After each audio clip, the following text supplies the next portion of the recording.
everyone, it's Alora, and today I'm going to be talking about my 5 favorite LGBT+ YA books.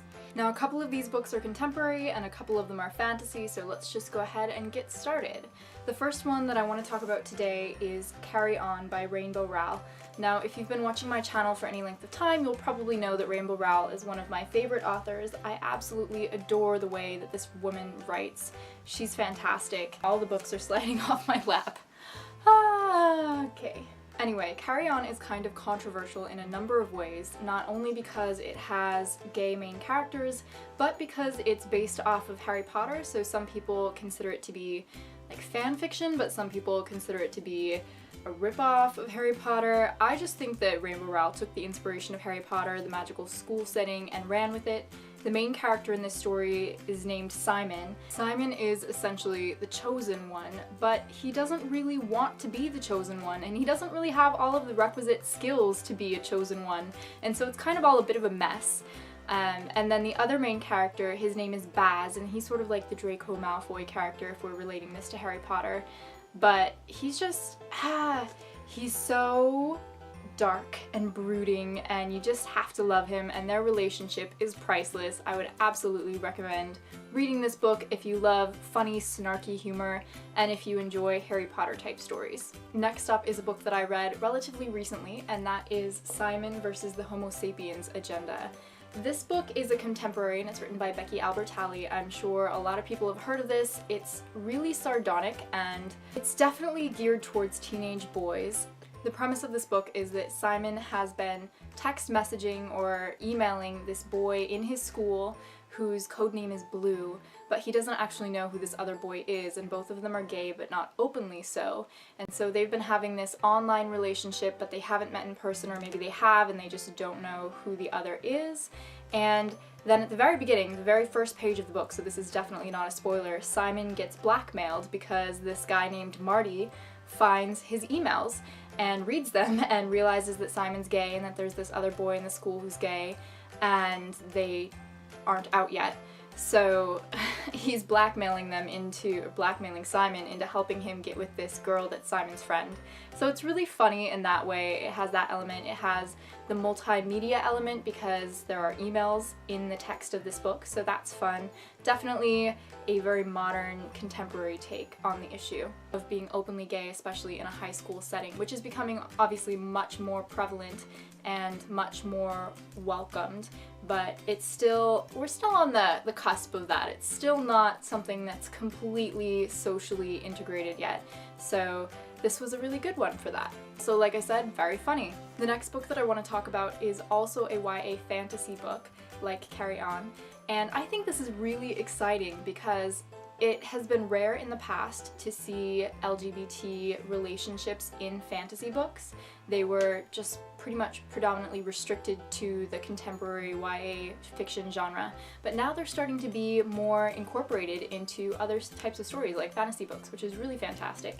So this one just came out a few months ago, and that is Of Fire and Stars by Audrey Coulthurst. This book is about Princess Denalea, who is traveling from her kingdom to be married to the prince of this other kingdom because they've been betrothed their whole lives. It's essentially a political alliance, but when she gets there, she thinks, yeah, the prince is fine, he's pleasant, and, you know, he's okay.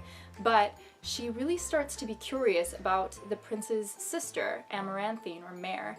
And Mare just has so much fire in her, she's so much more fascinating, she cares so much more about her people and about the political system and about what's going on in their world, and Denalea is a little bit bored with the way that the prince treats her. She doesn't appreciate the fact that he doesn't care about her knowledge or her opinion or her take on things, and yet she's really starting to be intrigued by the princess. So this is a lesbian princess story where one princess falls in love with the other princess, and it was actually very fun. There was a lot of political intrigue in this book. There was a lot of horse talk. Let me clarify that a little bit, that didn't quite make sense. Mare, Princess Mare, really loved horses and she trained them, she rode them, she broke them, etc. So a lot of the story revolved around Denalea learning how to ride horses and them bonding in that way. I'm personally not a horse person, so that kind of turned me off a little bit. as an element to the story, but it was an interesting thing to add to a fantasy book. Anyway, so there's that. Next, I want to talk about an author who a lot of you probably are familiar with, and that is Adam Silvera. Specifically, I'd like to talk about his first book, More Happy Than Not.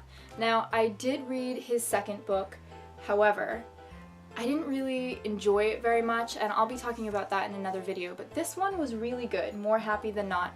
It takes place in the near future, and it follows this boy named Aaron, who has a great life. He's pretty young teen. He has a nice girlfriend. He loves his mother, but they're having a little bit of some family troubles in the city where he lives, which I believe was New York. It's been a couple of years since I read this book.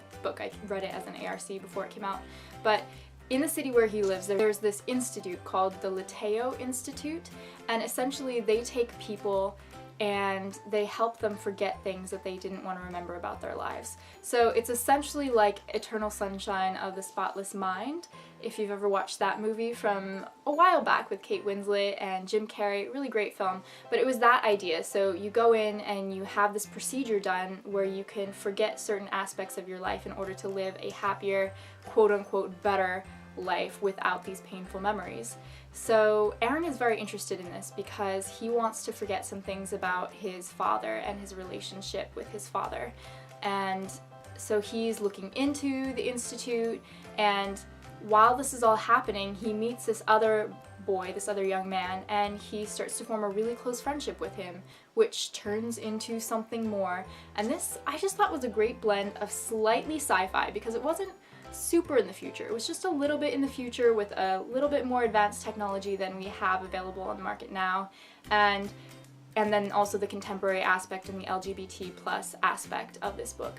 So I thought it was really well done and a good merge of those two different genres. Anyhow, if you haven't checked out Adam Silvera's work, I would highly recommend that you do so. He has a really fun young male voice, which, you know, you don't see a lot of in YA. Even Simon versus the Homo Sapiens Agenda was written by a woman, which I absolutely think, I think that could be a different video topic, but I think that women can definitely take on male voices, but I also think that it's very interesting to read from a teen male's perspective when it's actually written by a young man. Last but certainly not least is one of my favorite books that I've ever read, actually, and that is I'll Give You the Sun by Jandy Nelson.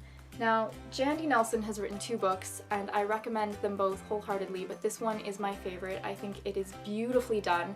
It's a dual perspective contemporary novel, and it follows these 2 twins.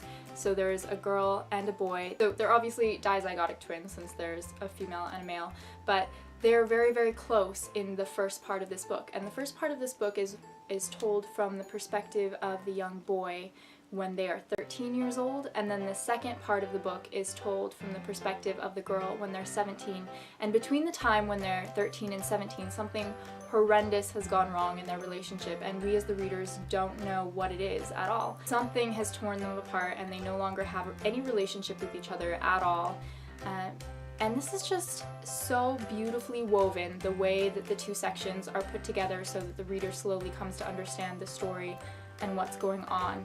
But the LGBT aspect is the young man in this story falls in love with another young man, and it is one of the most beautiful young love relationships I've ever read.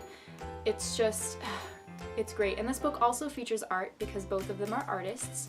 They're both very creative people, and that's always a fun element to add to a story. So overall, this book is really heartbreaking, but it's also incredibly powerful, talking about family, talking about love, talking about relationships with people you care about, talking about art, and I would highly recommend it to anybody that enjoys contemporary novels.